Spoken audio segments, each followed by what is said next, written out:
प्रतिष्ठित हरिभक्त पुरुषों, माननीय शक्ति भाइयों बहनों,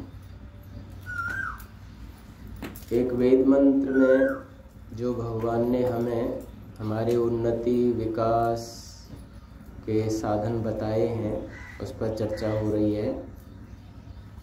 जो मंत्र है श्रमेण तपसा सृष्टा ब्रह्मणा वितरते श्रद्धा। सबसे पहले भगवान ने कहा अगर तुम हर प्रकार की उन्नति विकास सुख समृद्धि चाहते हो तो श्रमशील बनो, मेहनती बनो, परिश्रमी बनो, पुरुषार्थी बनो, काम करते रहो।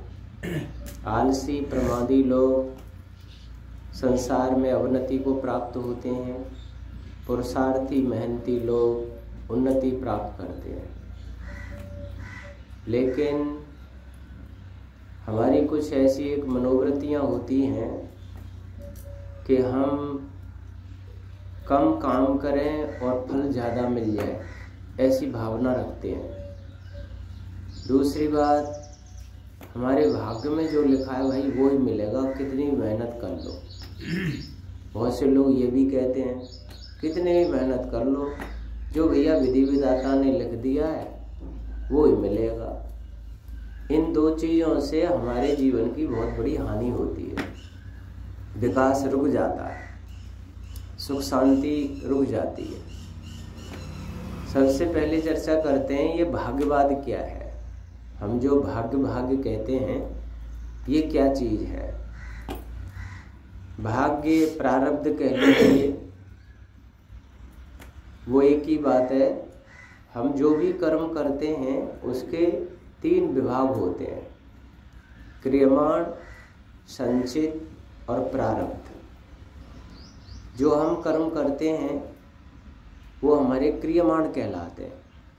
शरीर से जो भी कर्म करते हैं, इस समय वर्तमान में जो कर रहे हैं वो क्या हो गया, क्रियमाण कर्म हो गए।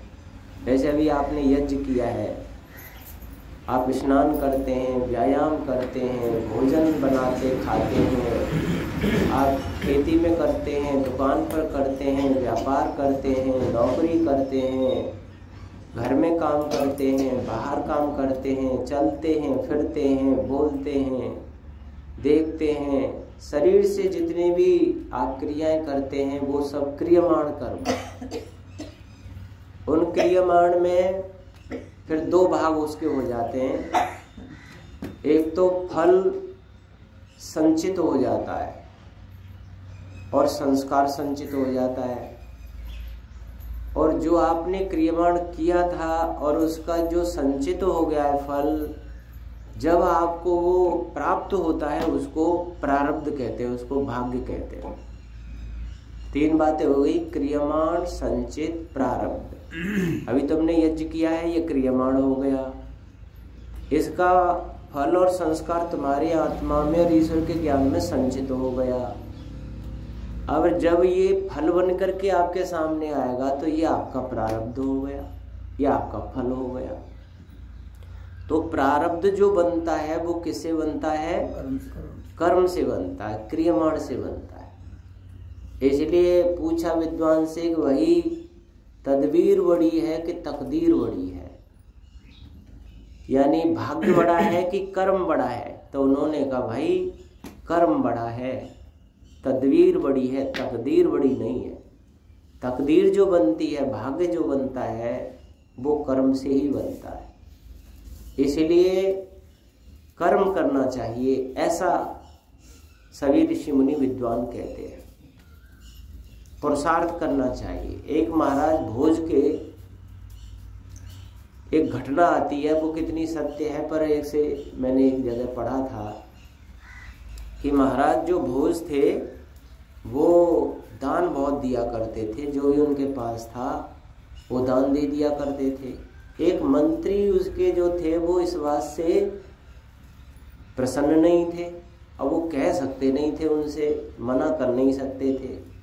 तो एक बोर्ड था, उस बोर्ड पर उस मंत्री ने लिख दिया कि आपातकाल के लिए संचित करके रखना चाहिए। अब भोज जब आते हैं और देखते हैं भाई किसने लिखा है ये आपातकाल के लिए धन संचित करके रखना चाहिए, तो अब ऐसे कौन कहे कि मैंने लिखा है। तो उन्होंने नीचे उत्तर लिख दिया कि सौभाग्यशाली लोगों के लिए आपत्ति कहाँ, जो सौभाग्यशाली हैं उनके लिए आपत्ति नहीं आती। तो फिर उसने दूसरे दिन लिख दिया कि अगर सौभाग्य कुपित हो जाए तो, सौभाग्य दुर्भाग्य में बदल जाए तो, दूसरे दिन उसने मंत्री ने लिख दिया। तो भोज ने लिखा कि जो पुरुषार्थी मेहनती होते हैं वो अपना नया सौभाग्य अर्जित कर लेते हैं। जो मेहनत परिश्रम वाले होते हैं वो अपना नया सौभाग्य अर्जित कर लेते हैं। ऐसे समझो जैसे आपके प्रारब्ध में लिखा है 100 रुपये का घाटा। पहले आपके कुछ ऐसे कर्म है उससे आपका 100 रुपये का घाटा होना है, और आपने इस आयु शरीर जीवन से 200 रुपये कमा लिए और 100 रुपये का घाटा होना ही है। तो 100 रुपये आपके मानो बर्बाद हो गए और 100 रुपये आपके पास बचे हैं, तो आपको दुख कितना होगा? दुख तो होगा, पर कितना होगा? थोड़ा होगा। कहेंगे चलो कोई बात नहीं, 100 रुपये जीवन तो चल ही जाएगा। और आपने 100 रुपये कमाए और तुम्हारे दुर्भाग्य से 100 रुपये का घाटा होना है और वो तुम्हारे घाटे में गए। अब तुम्हारे पास कुछ नहीं है तो आप ज़्यादा रोओगे कि नहीं? तुमने उतना ही कमाया और उतना ही बर्बाद हो गया तो ज़्यादा रोओगे। तुमने ज़्यादा मेहनत से कमा लिया और दुर्भाग्य से 100 गए तो आपको इतना दुख। तुम्हारे हाथ में है, पहले कोई दुर्भाग्य, कोई हमारे गलत कार्यों से दुर्भाग्य आ जाता है और यहाँ तुम मेहनत परिश्रम करके अधिक कमा देते हो तो उसको झेल लेते हो और परेशानियों से बच जाते हो। इसीलिए प्रारब्ध भाग्य हमारे हाथ में है बनाना, उस पर हमें ज़्यादा ऐसा नहीं रहना चाहिए कि जो होगा सो होगा। पर इसमें कोई हाथ की रेखाएं दिखाते हैं, कोई माथे की रेखाएं दिखाते हैं। कुछ ऐसे लोग आते हैं ज्योतिषी वगैरह, ऐसे भोला उपारे आते हैं, माताएं वाताएं पूछती हैं देखना मेरी मृत्यु कब की लिखी हुई है, मेरी आयु कितनी है, मेरे बच्चे की नौकरी लगेगी कि नहीं लगेगी, मेरे घर में ये होगा कि नहीं होगा। ऐसे हम लोग हाथ की माथे की रेखाएं दिखाते हैं या पत्रा में दिखाते हैं। हमारे दिन कैसे चल रहे हैं महाराज, देखो तो सही। मेरे से बहुत से पूछने लग जाते हैं महाराज हमारे दिन कैसे चल रहे हैं। एक जगह उस समय में श्रीगंगानगर में पुरोहित था, तो मैं हनुमानगढ़ एक हवन कराने के लिए गया था। करा के मैं बस स्टैंड पे बस का इंतजार कर रहा था और आध घंटे बाद बस आनी थी। तो मैं बैठा था एक बेंच पे, तो एक युवक आया और मेरे से नमस्ते करके उसने कहा महाराज बहुत दिन से आपको ढूंढ रहा था, अच्छा आप मिल गए। मैंने सोचा इसने कहीं प्रवचन वगैरह करते हुए देखा होगा, मैं तो इसे जानता नहीं हूँ। मैंने कहा अच्छा भाई सब ठीक है कि हाँ महाराज आप हाथ देखना जानते हैं क्या? मैंने कहा जानता हूँ। उसने मेरे सामने हाथ कर दिया, मैंने ऐसे देख दाख के मैंने कहा भाई भगवान की तेरे ऊपर बड़ी कृपा है, मेरे से तो जोड़ी तो कलाई मोटी है तेरी, उंगलियां हथेली अंगूठा कितना मजबूत हाथ है तेरे लिए। वो नहीं महाराज ऐसे नहीं दिखा रहा हूँ। तो क्या दिखा रहे हो कि मेरी रेखाओं में देख के बताओ मेरे भाग्य में नौकरी लिखी है कि नहीं लिखी। मैंने कहा भाई वेद कहता है कृतम में दक्षिणे हस्ते जयो में संव्यायता, दाहिने हाथ में तेरे कर्म है, भगवान ऐसा कह रहे हैं, और बाएं हाथ में उसका फल है। जैसा तू कर्म करेगा वैसा ही फल मैं तुझे प्रदान करूँगा। अगर तू मेहनत करता है, पढ़ता लिखता है, कंपटीशन में बैठता है, उसमें तू पास होता है तो नौकरी लग जाएगी। तू मेहनत नहीं करेगा और कोई परिश्रम नहीं करेगा, श्रम नहीं करेगा, तो फिर भगवान कहाँ से देगा? तुम्हारे कर्म का ही फल बन करके तुम्हारे हाथ में आता है, ऐसा भगवान कहते हैं। ये जो रेखाएं हैं जहाँ पर मोड़ हैं जोड़ हैं, रेखाएं वहां बन रही हैं। कहीं भी हो जहां आपकी खाल मुड़ती है, अंग मुड़ते हैं, जैसे यहाँ में इसमें यहाँ मुड़ती है, यहाँ तो यहाँ रेखाएं, यहाँ मुड़ती है तो यहाँ मुड़ती है तो यहाँ भी रेखाएं हैं, यहाँ मुड़ती है तो यहाँ बन गई, यहाँ मुड़ती है तो नीचे रेखाएं बन जाती है। माथा ऐसे मुड़ता है, आपकी खाल ऐसे सिकुड़ जाती है। अब यह जगह पे तो रेखाएं हैं नहीं, ये तो प्लेन जगह, क्यों ये जगह मुड़ती नहीं है, यहाँ कोई मोड़ नहीं है।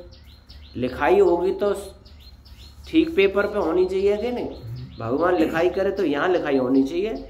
अब यहाँ तो कैसे मोड़ जोड़ हैं, ये तो इन पे लिखाई का क्या मतलब है। जो पन्ने मुड़ जाते हैं तो सही पढ़ाई में भी नहीं आवे, सीधे पन्ने होते हैं उसकी पढ़ाई भी सही समझ में आती है। इसीलिए ये कोई लिपि नहीं है, माथे की रेखाओं में कोई लिपि नहीं है, ये भाषा नहीं है। अगर ये कोई भाषा होती तो विकसित हो जाती। कितनी 16-17 भाषाएं तो हमारे देश में ही विकसित है। कन्नड़ है, उड़िया है, तेलुगु है, मलयालम है, मराठी है, ब्रजभाषी है, हिंदी भाषा है, संस्कृत है, इंग्लिश है, कितनी भाषाएं हैं। लेकिन ये कोई भाषा है? कहीं इसकी लिपि चली, कहीं इसकी पढ़ाई में आता है कि भाई इसको स्कूलों में पढ़ाया जाए इस भाषा को। इसलिए माथे और हाथ की रेखाओं में कुछ नहीं रखा है, इस पर कभी ध्यान नहीं देना चाहिए। और कभी पत्रा मत खुलवाया करो। जैसे घर में पत्रा खुल गया तो खतरा शुरू हो गया समझो। 2 प्रकार की ज्योतिष हमारी संस्कृति मानती है, एक है गणित ज्योतिष, दूसरी है फलित ज्योतिष। महर्षि दयानंद ने कहा है गणित ज्योतिष तो वेद के अनुसार है। गणित ज्योतिष क्या है, जैसे आज द्वितीया बोली, ये नक्षत्र है, ये समय पक्ष चल रहा है, वैशाख शुरू हो गया है, ये ऋतु चल रही है, ये संवत्सर है, इन सब की गणना वेद के अनुसार होती है। जो यहाँ बोली जाएगी, ये नक्षत्र है, ये तिथि है, ये बार है, ये पक्ष है, ये संवत्सर है, वो सृष्टि में घटित होता है, सृष्टि में है, वो यहाँ बताया जा रहा है तिथि बार नक्षत्रों में। ये तो है वेद से निकला हुआ सत्य काल गणना के लिए। लेकिन अमुक घड़ी मुहूर्त अशुभ है, अमुक समय शुभ है, उस समय काम करने पर शुभ होगा, उस समय काम करने पर अशुभ होगा, ये झूठा है, इसमें कोई सार नहीं है। ये बहकावा है, छलावा है, ये लोगों को कमाने का धंधा है। जो फलित ज्योतिष को थोड़ा बहुत जानते हुए कमाने का धंधा, आजकल टीवी पर भी बहुत आता है, ये फलित ज्योतिष का वो आता है, और अखबारों में भी आता है, उसको ही पढ़ते हैं। आज हमारी राशि में क्या लिखा भैया, आज क्या होगा, कल क्या होगा, ऐसे देखते रहते हैं। इन बातों में कोई भरोसा विश्वास मत करना, ये बिल्कुल धोखा है। ये फलित ज्योतिष बनाया क्यों है लोगों ने, उसके पीछे केवल धंधा है। कैसे है, एक छोटा सा उदाहरण है। एक कोई शहर का व्यक्ति गाड़ी लेकर के और वो यात्रा पे चला था, तो एक गांव में होके उसे जाना था। अब जो गांव में होके जा रहा था तो रास्ते में कुछ कीचड़ सी दिखाई दी उसे। भाई यहाँ तो कीचड़ है, कहीं मेरी गाड़ी फंस नहीं जाए इसमें, पर ज़्यादा कुछ लग भी नहीं रही है, सूखा सा भी लग रहा है, चलो निकाल लेते हैं, निकल जाएगी। सोच साच के उसने और निकालने की कोशिश की तो आगे दलदल ज़्यादा निकला और गाड़ी फंस गई उसमें। और उसने काफ़ी पीछे गियर डाला, आगे का भी डाला, खूब रेस दी, पर जितनी कोशिश की और गाड़ी धंस गई। अब वो तो हताश नाराज हो गया, उसने खिड़की खोली, इधर और देखा तो 4-5 लड़के बैठे हुए थे। उन्होंने कहा, वो दौड़ के आए, क्या हुआ महाराज? अरे भाई मेरी गाड़ी फंस गई। अरे चिंता ना करो, हम अभी निकालते हैं। अब वो कुछ रस्सा वस्सा लाए, आगे से बांधा गाड़ी को, 2-3 कीचड़ में पीछे से धस के धक्का देने लगे, 2-3 जो है ना आगे से पकड़ के खींचने लगे। बोला तुम भी थोड़ा स्टार्ट करो। उसने भी किया और धक्का मुक्की से उसकी गाड़ी बाहर निकाल दी। वो आदमी बड़ा खुश हुआ, अगर ये लड़के मेरी मदद नहीं करते तो आज मैं इसमें फंसा रह जाता।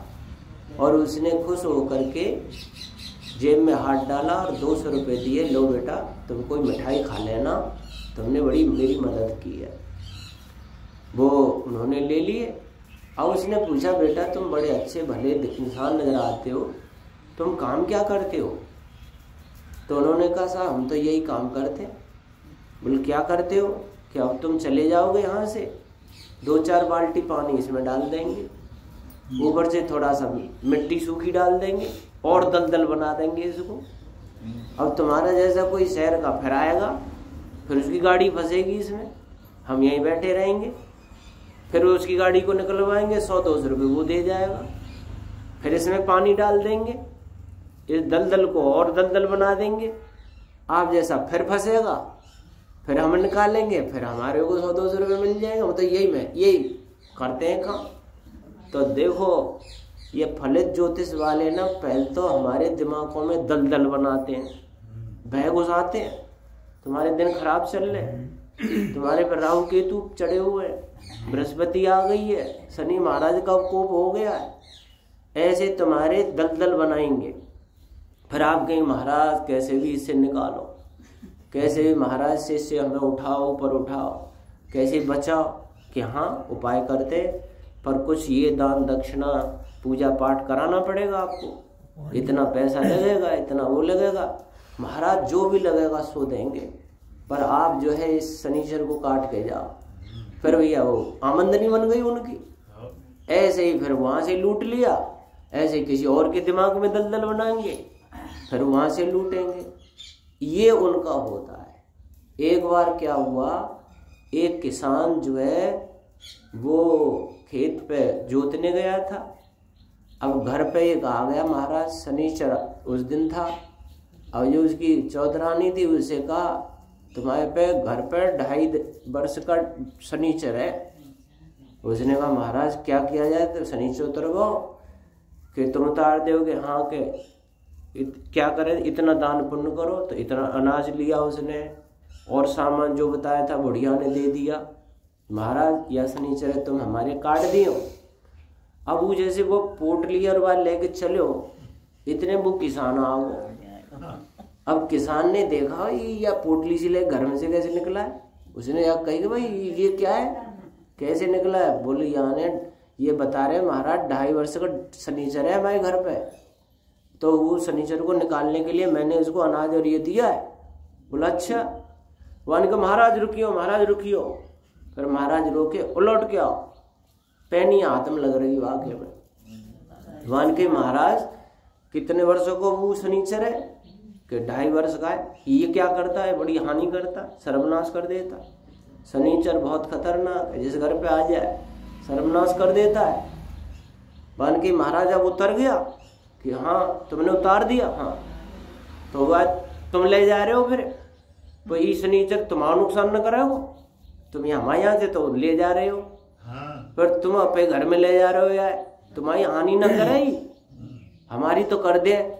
5-7 पैनियां दई भाई कमर पे। मान के एक बात, शनिचर तो पे आया हो का हम पे आया हो है? ये शनिचर तो पे है कि मेरे पे, हमारे घर पे बता। बोले महाराज काऊ पे शनिचर ना है, तो सामान ले लो मैं चलो। तो न किसी पे शनिचर होता है, न काऊ पे बृहस्पति चढ़े, राहु केतु चढ़े। ये फलित ज्योतिष बहुत खतरनाक है, इसने बड़े बड़े लोग बर्बाद कर दिए, टेंशन में रहते हैं। और भी चर्चा आगे करूंगा मैं इस पे, ये कितना खतरनाक है, इससे बचना चाहिए। फलित ज्योतिष झूठा है, बिल्कुल झूठा, इससे बचो और पुरुषार्थी और मेहनती बनो। ओम शांति।